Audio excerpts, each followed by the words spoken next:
ሰላም ጤና ይስጥልን የተከበራችሁና የተወደዳችሁ የጣና ቴሌቪዥን ቤተሰቦች እንደምን ዋላችሁ። ከጣና ቴሌቪዥን ዜና ክፍል የአክብሮት ሰላምታችን ይድረሳችሁ እያልን የጥር 30 ቀን 2018 ዓ.ም የጣና ቴሌቪዥን የዕለቱን ዜናዎቻችንን ይዘንላችሁ ቀርበናል። እስከ መጨረሻው አብራችሁን እንድትቆዩ በአክብሮት እየጋበዝን የሰዓቱን ዜናዎች ርዕሶቹን አስቀድመን እናስደምጣችኋለን። የብልጽግናው ሰራዊት የስልክና የኢንተርኔት አገልግሎት አቋርጦ ከፍተኛ ቁጥር ያለው ሰራዊት ይዞ ዘመቻ በከፈተበት ሸዋ ጠቅላይ ግዛት እዝ በዕለቱ ተጋድሎ የተገኙ ድሎች ምን ይመስላሉ? በሸዋ ቀጠና ሁለቱም እዞች ከብልጽግናው ሰራዊት ጋር ብርቱ ተጋድሎ እያደረጉ ሲሆን ድላቸውና ተጋድሏቸው ምን ይመስላል የሚለውም በዜናችን አካትነዋል። ወዲህ ደግሞ ህወሓት በትግራይ ክልል በሁሉም ከተሞች እየዞረ ልጅ አዋጡልኝ ማለቱን አስመልክቶ የደረሰንን መረጃ ይዘነዋል። ሁለቱም መረጃዎች ዝርዝር በዜናችን ይደመጣሉ። የጎጃሙ ትንቅንቅ የብልጽግናውን ሰራዊት አንገት ያስደፋና የባዲንን ካድሬም ተስፋ ያጨለመ ሆኗል። ዋናው የሚሊሻ አዛዥ እርምጃ ሲወሰድባቸው ፋኖም ደብረ ማርቆስ ገብቷል። በዝርዝር ይደመጣል። የፋኖን ትግል ህዝባዊነት ያረጋገጠና ድሉንም አይቀሬ መሆኑን ያስመሰከረ ድርጊት ነው የተባለለት የኮማንዶ ሰራዊት ስልጠናና ምርቃት በዜናችን ሽፋን የሰጠው የግንባር መረጃችን ነው። የብልጽግናውን ስርዓት ለማስወገድና ሁሉንም ኢትዮጵያውያንን የሚያስማማ ስርዓት ለመፍጠር ዘርፈ ብዙና መልከ ብዙ የተቀናጀ ትግል ማካሄድ እንደሚገባ በርካቶች ይስማማሉ። አቶ ልደቱ አያሌው የብልጽግናውን ስርዓት ለማስወገድ አንደኛው ሰላማዊ ትግልና ዲፕሎማሲ ጫና መሆኑን ይገልጻሉ። የፊታችን ግንቦት 4 ቀን ይካሄዳል የሚባለው ምርጫ አስመልክቶም አቶ ልደቱ እድሉን እንጠቀምበት ሲሉ ጠይቀዋል። አቶ ልደቱ እድሉን እንጠቀምበት ሲሉ ምን ማለታቸው ነው ለሚለው ጥያቄ ሙሉ መልእክታቸው በበቂ መጠን ምላሽ ይሰጥበታል። የአንጋፋውን ፖለቲከኛ መልእክት በዜናችን ይዘነዋል። ሰዓቱ ሲደርስ ይቀርብላችኋል። እነዚህንና ሌሎች የተመረጡ መረጃዎችን አሰባስበን ያሰናዳነው የዕለቱ ዜናችን ከዚህ ሰዓት ጀምሮ ወደ እናንተ መቅረብ ይጀምራል። በድጋሚ እስከ መጨረሻው አብራችሁን ቆዩ እያልን በቀጥታ ወደ ዝርዝር ዘገባው እናልፋለን።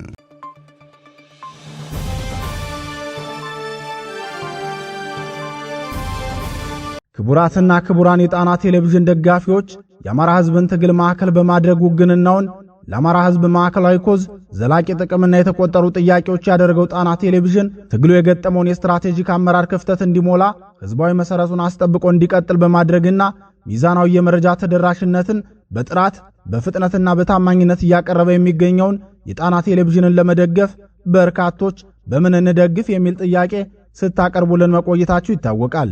በመሆኑም በዜል +1 46 9866 54 44 በካሻፕ ጣና ቲቪ 2024 በፔይፓል ጣና ቴሌቪዥን 2024@gmail.com እንዲሁም በዶኔት ቦክሱ በኩል መደገፍ የምትችሉ መሆኑን ለማሳወቅ እንወዳለን።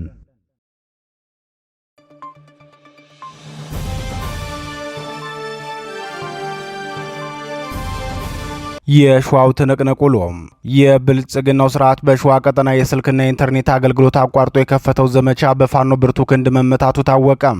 የብልጽግናው ሰራዊት ከፍተኛ ቁጥር ያለውን ኃይሉን ይዞ በገባበት የይፋት አውራጃ ቀወት ባሽና ኦፍከሌ በተባሉ ቀበሌዎች ከፍተኛ ትንቅንቅ ሲካሄድ መዋሉን የአማራ ፋኖ ብሔራዊ ንቅናቄ ሸዋ ጠቅላይ ግዛት እዝ ህዝብ ግንኙነት ክፍል ለጣና ቴሌቪዥን ገልጿል። ውጊያውን ያካሄደው የአማራ ፋኖ ብሔራዊ ንቅናቄ ሸዋ ጠቅላይ ግዛት እዝ መሐመድ ቢሆነ ኮር ሲሆን በቆቦ ጎድጓዲት ተብሎ በሚጠራው ቀበሌ ከጧቱ 12 ሰዓት የጀመረ መሆኑን የዙ ቃል አቀባይ ክፍል ተናግሯል። በዚህ ውጊያ የነበረውን የተጋድሎ ስፋት ሲገልጽም ጠላት ከፍተኛ ቁጥር ያለውን ሰራዊቱን ይዞ ነበር የመጣው፣ የድሮን ድብደባም ፈጽሟል። ሆኖም ብርቱ ትግል በማካሄድ ወታደራዊ ገዢ ቦታዎችን መቆጣጠር ችለናል ብለዋል። የሸዋ ጠቅላይ ግዛት እዝ ቃል አቀባይ ክፍል አክሎም ጠላት ይህንን ዘመቻ ሊያደርግ እንደሚችል በቂ መረጃ ስለነበረን እኛም የጠበቅነው በቂ ዝግጅት አድርገን ነው። ምንም እንኳን የጠላት ኃይል ሜካናይዝድ ከባድ መሳሪያና ድሮንን የተጠቀመ ቢሆንም እኛም በልና በአማራ አሸናፊነት ስነ ልቦና ታጥቀን ያደረግነው ውጊያ ስለነበር ድል ልናገኝ ችለናል ሲል ተናግሯል።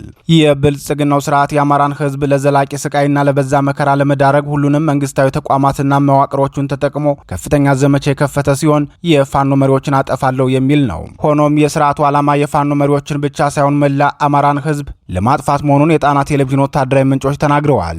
የጣና ቴሌቪዥን ወታደራዊ ምንጮች አክለውን ፋኖ አንድ መሆኑን ይፋ ካደረገ በኋላ የመንግስት ስጋት ሸዋ ላይ ፋኖ ይሰባሰብብኛል የሚል ስለሆነ ሸዋ ላይ የተጠናከረ ዘመቻ ማካሄድን ወታደራዊ ግብ አድርጎ ሰፊ ኃይል ያለው ሰራዊት ለግዳጅ አሰማርቷል ብለዋል።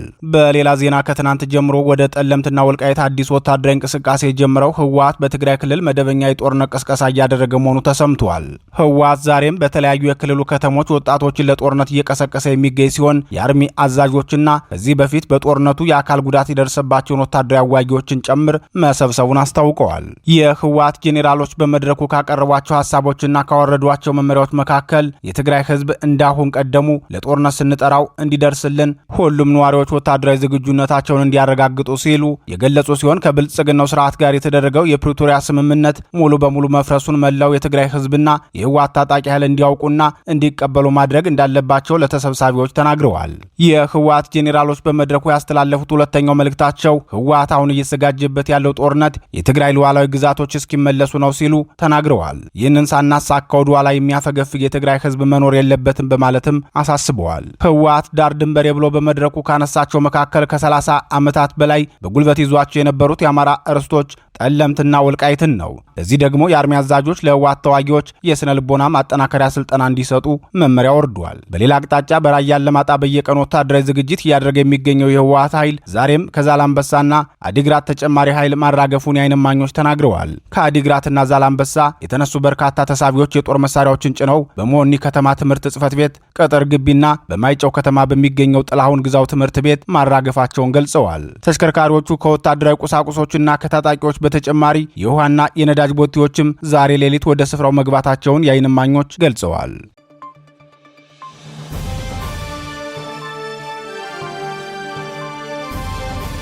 ጎጃም ላይ የተገኘው የፋኖ ድል። በምስራቅ ጎጃም አነደድ ወረዳ ለልዩ ዘመቻ የወጣው የብልጽግናው ሰራዊት በአማራ ፋኖ ብሔራዊ ንቅናቄ ቴዎድሮስ ህዝብ በተፈጸመበት ጥቃት ከፍተኛ ወታደራዊ ኪሳራ እንደደረሰበት ተገለጸ።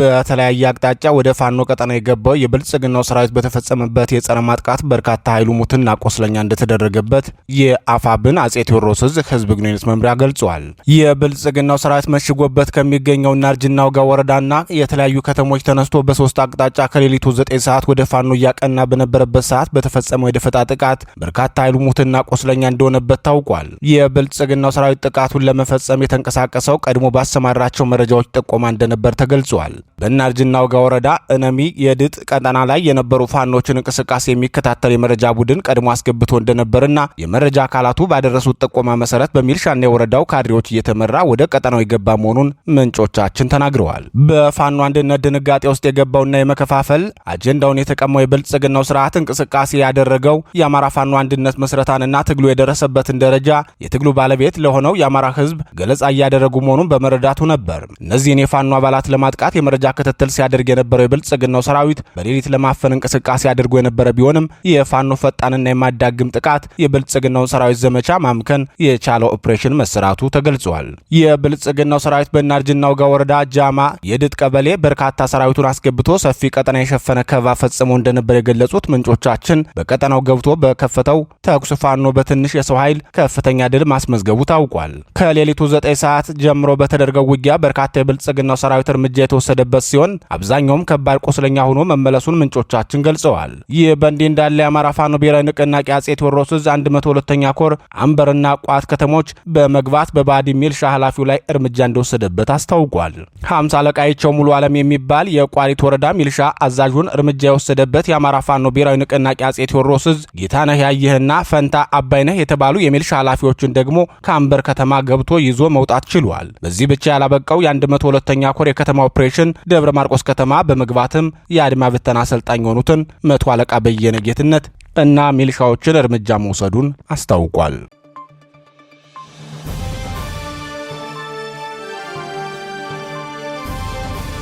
የኮማንዶ ሰራዊት ምረቃ ተካሄደ። የአማራ ፋኖ አንድነቱን ከመሰረተ በኋላ ካከናወናቸው ዘርፈ ብዙ ድሎቹ መካከል አንዱ የሆነው የሰራዊት ግንባታው ይገኝበታል። የጎንደር ጠቅላይ ግዛት 2 ክፍለ ጦሮች በተከታታይ የኮማንዶና እግረኛ ሰራዊት አሰልጥነው ማስመረቃቸው ታውቋል። በጠቅላይ ግዛቱ የጄኔራል ኃይሌ ዘውባንተ ክፍለ ጦር በዋና አዛዡ አርበኛ ኮሚሽነር አበበ መልኬ እየተመራ ያለፉትን 6 ወራት ያለማቋረጥ ከብልጽግናው ሰራዊት ጋር በየቀኑ በመፋለም ቀጠናውን አስጠብቆ ቆይቷል። ከዚህ መደበኛ የፊት ለፊት የደፈጣና የሽምቅ ውጊያ ጎን ለጎን ደግሞ የሰራዊት ግንባታውን በማስፋት ለወራት ያሰለጠናቸውን የፋኖ አባላትን ዛሬ አስመርቋል። የአማራን የህልውና ስጋት በሚገባ በመረዳት ትግሉን ለመቀላቀል ወደውና ፈቅደው ወደ ማሰልጠኛ ማዕከል የገቡት ወጣቶችም ከቤታችን ጎትቶ ያስወጣን የሚፈጸምብን ግፍ ነው።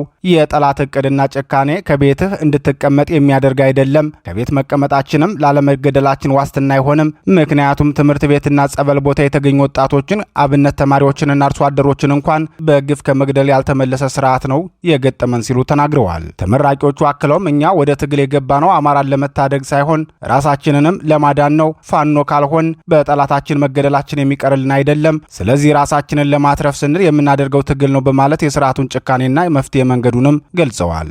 በሌላ የስልጠና ዜና በአርበኛ ክንዱ የሚመራው የአማራ ፋኖ ብሔራዊ ንቅናቄ ጎንደር ጠቅላይ ግዛት ህዝብ በጌምድር ክፍለ ጦር ለወራት ያሰለጠናቸውን የኮማንዶ አባላትን ማስመረቁን አስታውቋል። በተከታታይ ብርቱ ውጊያ በማድረግ በብልጽግናው ሰራዊት ላይ ተደጋጋሚ ወታደራዊ ድሎችን ሲቀዳጅ የነበረው ጣና ብርጌድ በርካታ የኮማንዶ አባላትን አስመርቆ ለግዳጅ ዝግጁ አድርጓል። የአማራ ፋኖ በተከታታይ የሰራዊት ግንባታ ታድሶ ህዝባዊ ውይይትና አሰልጥኖ በማስመረቅ ለግዳጅ ዝግጁ ማድረግን አስመልክቶ አስተያየታቸውን ለጣና ቴሌቪዥን የሰጡ ወታደራዊ ተንታኝ የፋኖ ትግል ህዝባዊነቱን እንደጠበቀ መቀጠሉን ከምናረጋግጥባቸው መንገዶች አንዱ ይህ ነው። ተተኪ ሰራዊት በየጊዜው እየሰለጠነ ትግሉን የሚቀላቀል ከሆነ የአማራ ህዝብ የሉና ትግል በጠላቶቹ ዘንድ ከባድ ፈተና እንደሆነ ይቀጥላል ብለዋል።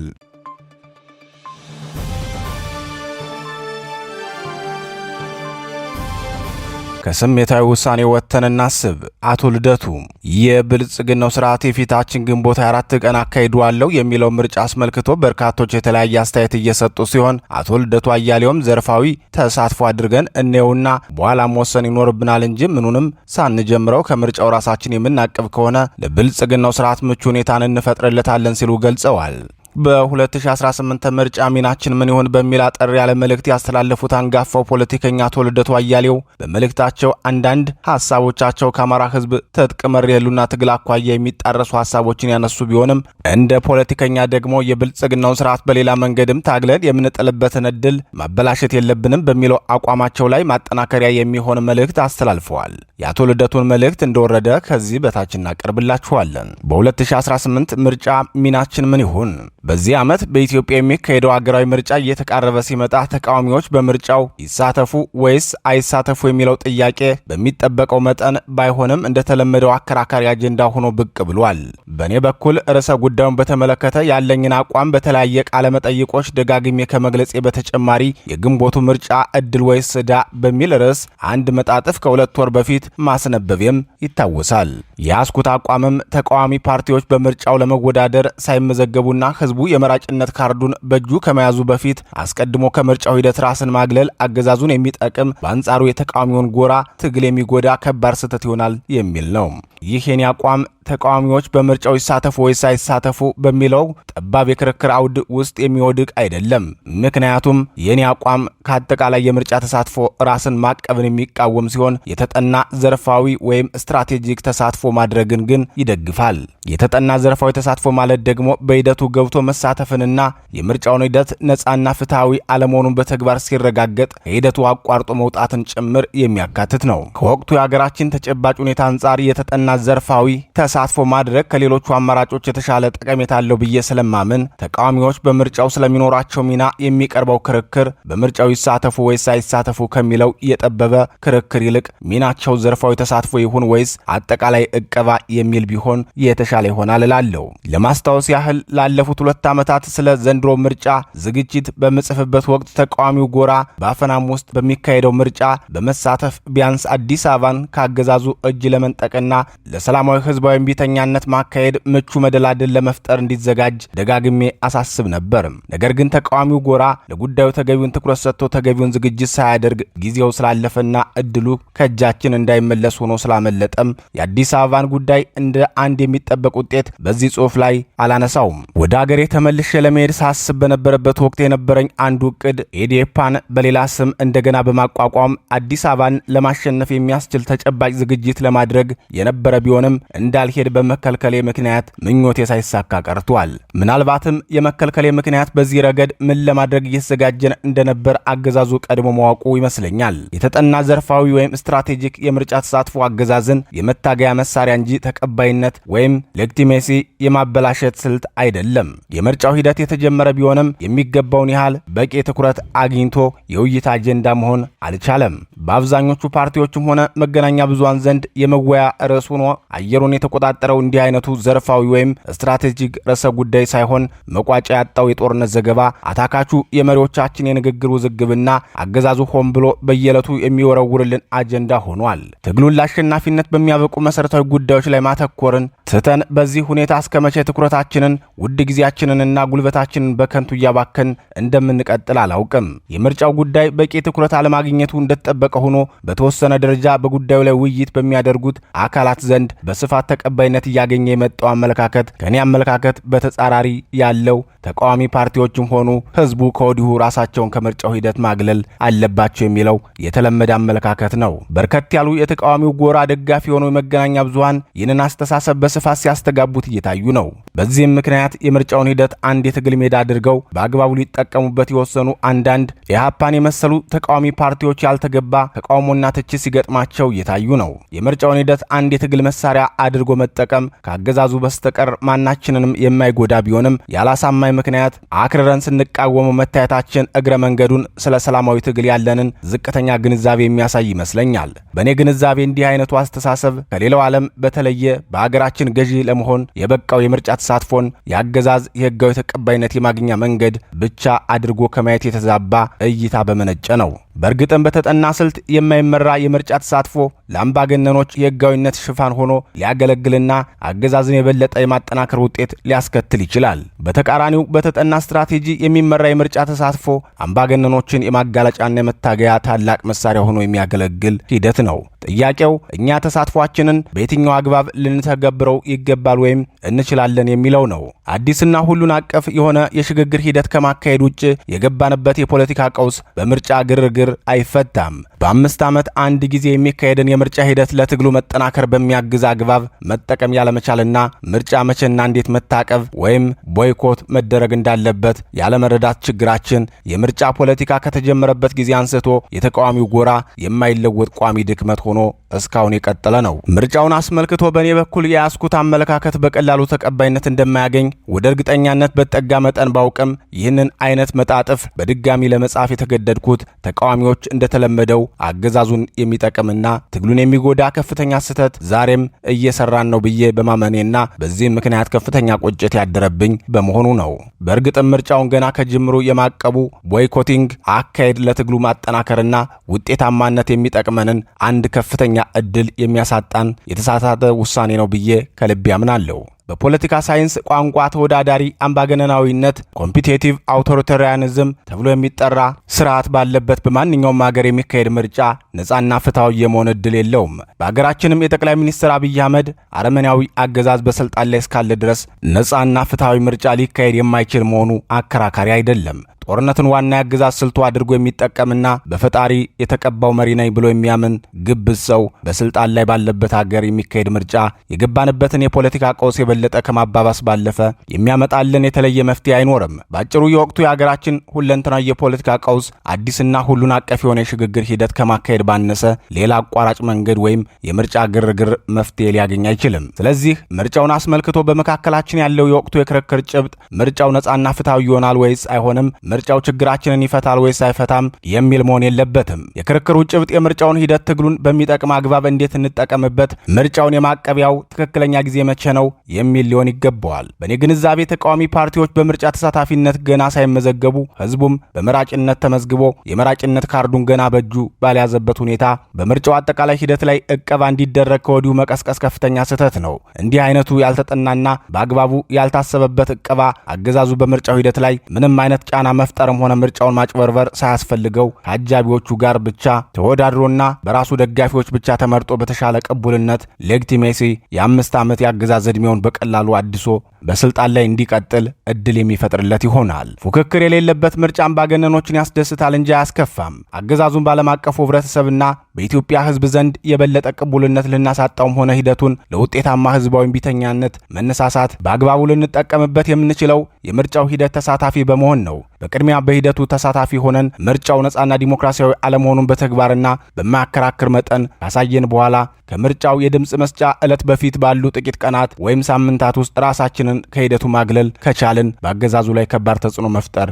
እንችላለን። ተቃዋሚዎች የቱንም ያህል ነጻና ዲሞክራሲያዊ ምርጫ እንደማይካሄድ በእርግጠኛነት አስቀድመን ብናውቅም በሂደቱ ለመሳተፍ ያለንን ቁርጠኝነት በተግባር ሳናሳይና የሂደቱን ዲሞክራሲያዊነት በተግባር ሳናጋልጥ ከጅምሩ ራሳችንን ከሂደቱ ብናገለል የአቋማችንን ምክንያታዊነት ደካማ ያደርገዋል። መጪው ምርጫ እንደተለመደው ነጻና ዲሞክራሲያዊ እንደማይሆን በእርግጠኛነት ማሳየት የሚቻለው ከ5 ዓመት በፊት የተካሄደን የምርጫ ብልሹነት ወደ ኋላ ተመልሶ በማኝነት በመጥቀስ አይደለም። በተለይም ዓለም አቀፉ ማህበረሰብ በዚህ አይነቱ አቀራረብ ማሳመን አይቻልም። የዓለም አቀፍ ግንኙነት የተለዋዋጭነት ባህሪ ያለው በመሆኑ አገዛዙን የማጋለጥ ጥረታችን ተከታታይነት ያለውና በተጨባጭ መረጃ የተደገፈ መሆን ይገባዋል። አገዛዙ በፕሮፓጋንዳ ደረጃ ተቃዋሚዎች በምርጫው እንዲሳተፉለት የሚፈልግ መስሎ ቢቀርብም ከልቡ እየተመኘና እየሰራ ያለው ግን ተቃዋሚዎች ከሂደቱ ራሳቸውን እንዲያረቁለት መሆኑን መገንዘብ ያስፈልጋል። ፉክክር የሌለበት ምርጫ አምባገነኖችን ያስደስታል እንጂ አያስከፋም፣ አያስፈራምም። ስለሆነም በዚህ ረገድ የምንይዘው አቋም በማወቅም ይሁን ባለማወቅ በገዢው ፓርቲ ወጥመድ ላይ መውደቅ አለመሆኑን በአግባቡ መመርመርና መገንዘብ ያስፈልጋል። አገዛዙ ምርጫውን ለራሱ የስልጣን መራዘም በሴረኛ አካሄድ ሊጠቀምበት ሲሞክር እኛ የህዝቡን ትግል ለማጠናከር በሚያስችል አግባብ የምርጫውን ሂደት በመጠቀም ረገድ አገዛዙን ቀድመነውና በልጠነው መገኘት ይጠበቅብናል። የምርጫውን መካሄድ የህዝቡን በውዴታም ሆነ በግዴታ በመራጭነት መመዝገብና ድምፅ መስጠትኛ ራሳችንን ከምርጫው ሂደት አግልለናል ስላለን ብቻ ልናስቀረው አንችልም። እንደ ተቃዋሚ ኃይል ከኛ የሚጠበቀው ፈለግንም አልፈለግንም መካሄዱ በማይቀረው የምርጫ ሂደት ትግሉን የሚያጠናክር ምን አይነት ጥቅም ማሳካት እንዳለብን አቅደን መስራት ነው። የዜግነት መብቱን ተጠቅሞ የመራጭነት ካርድ ያልያዘ ህዝብ ነዋሪ እንጂ ምርጫን አቅቧል ተብሎ መቆጠር የሚችል ህዝብ አይደለም። የምርጫን ቅቡልነት በዋናነት በመወሰን ረገድ አጠቃላይ የሂደቱ ዲሞክራሲያዊነትና አሳታፊነት ወሳኝ ቢሆንም አንዱና የመጨረሻው መመዘኛ ግን ውጤቱ ነው። ማለትም በመጨረሻ አሸናፊ የሆነው ፓርቲ በምርጫው ድምፅ ለመስጠት ከተመዘገበውና የመራጭነት ካርድ በእጁ ከያዘው መራጭ ህዝብ ውስጥ በስንቱ እጅ ወይም ፐርሰንት ተመረጠ የሚለው ነጥብ መሰረታዊ ነው። ስለሆነም የዜግነት መብቱን ተጠቅሞ የመራጭነት ካርድ አስቀድሞ በእጁ ያልያዘ ህዝብ ኗሪ እንጂ መራጭ ህዝብ ስላልሆነ ከምርጫው ራሴን አግልያለሁ ቢል ውሳኔው ከስሜታዊ እርካታ ባለፈ ሚዛን የሚደፋ ትርጉም አይኖረውም። እንዲህ አይነቱ የራስን መብት ለሌሎች አሳልፈው እየሰጡ ለሽንፈት መዳረግ ስለ ሰላማዊ ትግል ያለንን የግንዛቤ ጥረት ከማሳየቱም በላይ በመጪው ማህበረሰብ ዘንድም ለትዝብትና ለወቀሳ የሚያጋልጠን ድክመት ይሆናል። በእርግጥ ይህ ስለመሆኑ በዋናነት ተጠያቂ መሆን የሚገባው ህዝቡ ሳይሆን ህዝቡን ትክክለኛ አቅጣጫ ሲይዞ መምራት ይገባው የነበረው የፖለቲካ ኃይሉ ነው። በአጭሩ ከምርጫው ራሳችንን እናግልል የሚለው የወቅቱ አካሄድ አገዛዙን በብቃት ቅቡልነት ለማሳጣት የቅቡልነቱን ማጣት ተከትሎም የኢኮኖሚ ቀባ እንዲጣልበት ግፊት ለማድረግም ሆነ ውጤታማ ህዝባዊ ቢተኛነትን በአገሪቱ ለማስነሳት የሚኖረንን እድል በብዙ እጅ ደካማ የሚያደርግ ነው። በእኔ እይታ ተቃዋሚ ፓርቲዎች አሁን ላይ አገሪቱ ከምትገኝበት አሳሳቢ ሁኔታና ከስርዓቱ አምባገነናዊ ባህሪ አኳያ ነጻና ዲሞክራሲያዊ ምርጫ ሊካሄድ እንደማይችል አቋማቸውን አጠናክሮ መግለጻቸው እንደተጠበቀ ሆኖ ተቃዋሚ ፓርቲዎች አንደኛ በቅድሚያ ምርጫው ለመሳተፍ ቢመዘገቡ፣ ሁለተኛ ገለልተኛ የሆኑ ዓለም አቀፍ ምርጫ ታዛቢዎችም ምርጫውን እንዲታዘቡ አጥብቀው ቢጠይቁ፣ ሶስተኛ ለምርጫው ተብለው የሚዘጋጁ የውይይትና የክርክር መድረኮችን ያገዛዙን ያፈና ድርጊቶች ለማጋለጥና ህዝቡን ለትግል ለማነሳሳት ቢጠቀሙባቸው፣ አራተኛ የተቃዋሚው ጎራ ደጋፊ የሆነው ህዝብም በነቂስ ወጥቶ የምርጫ ጋርዱን በእጁ እንዲይዝ ቢያደርጉ፣ አምስተኛ በምርጫው አጠቃላይ ሂደት ላይ የተፈጸሙትን ያፈናና የማጭበርበር ድርጊቶች በአግባቡ መዝግበው ቢይዙና፣ ስድስተኛ በመጨረሻም ሂደቱ ነጻና ዲሞክራሲያዊ አለመሆኑን ለህዝቡና ለዓለም አቀፉ ማህበረሰብ በማያከራክር መጠን በተግባር ካጋለጡ በኋላም ከድምፅ መስጫው በፊት ተገቢ ነው ብለው ባመኑበት ጊዜ መራጩን ህዝብ ጭምር ይዘው ራሳቸውን ከምርጫው ቢያገሉ እርምጃቸው ለትግሉ መጠናከር በእጅጉ የሚጠቅም ውጤታማ ማዕቀብ ይሆናል። ከዚህ ውጭ ራስን ከምርጫ አግልሎ ሂደቱን ዳር ቆሞ መታዘብ ጊዜያዊና ስሜታዊ ድጋፍን ለማስገኘት የሚያስችል ምንም አይነት ድካም የማይጠይቅና መስዋዕትነት የማያስከፍል ቀላል ውሳኔ ነው። ግን የስንፍናና የሽንፈት ውሳኔ ከመሆን የተለየ ትርጉም የለውም። ምርጫችን አጠቃላይ ቀባ ከሆነ በቂ ፉክክር ያልታየበት ነገር ግን በአንጻራዊነት ነጻና ፍትሃዊ ተብሎ ወደስና አገዛዙን የበለጠ የሚያጸና የምርጫ ውጤት ሊመጣ ይችላል። ይህ ጉዳይ እጅግ አሳሳቢ የሆነ የወደፊቱ የትግል ሂደት ላይ የራሱ ከፍተኛ እንድምታ የሚኖረው በመሆኑ በስሜት ሳይሆን በበቂ ውይይትና መተማመን ጥቅምና ጉዳቱ በአግባቡ ተሰልቶ መወሰን ያለበት ቁም ነገር ነው።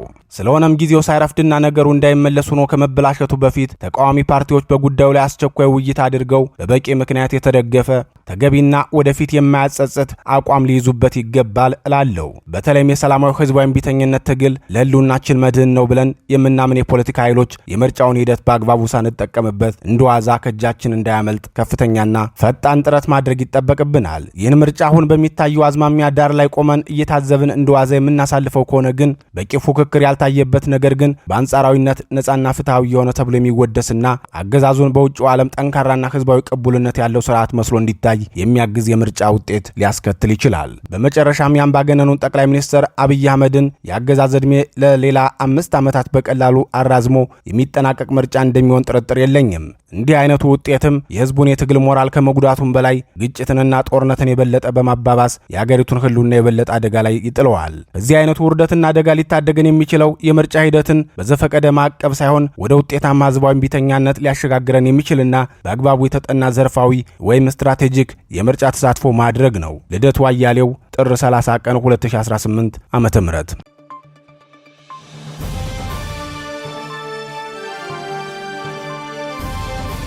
ክቡራትና ክቡራን የጣና ቴሌቪዥን ደጋፊዎች የአማራ ህዝብን ትግል ማዕከል በማድረግ ውግንናውን ለአማራ ህዝብ ማዕከላዊ ኮዝ ዘላቂ ጥቅምና የተቆጠሩ ጥያቄዎች ያደረገው ጣና ቴሌቪዥን ትግሉ የገጠመውን የስትራቴጂክ አመራር ክፍተት እንዲሞላ ህዝባዊ መሰረቱን አስጠብቆ እንዲቀጥል በማድረግና ሚዛናዊ የመረጃ ተደራሽነትን በጥራት በፍጥነትና በታማኝነት እያቀረበ የሚገኘውን የጣና ቴሌቪዥንን ለመደገፍ በርካቶች በምን እንደግፍ የሚል ጥያቄ ስታቀርቡልን መቆየታችሁ ይታወቃል። በመሆኑም በዜል +1 46 9866 54 44 በካሻፕ ጣና ቲቪ 2024 በፔይፓል ጣና ቴሌቪዥን 2024@gmail.com እንዲሁም በዶኔት ቦክሱ በኩል መደገፍ የምትችሉ መሆኑን ለማሳወቅ እንወዳለን።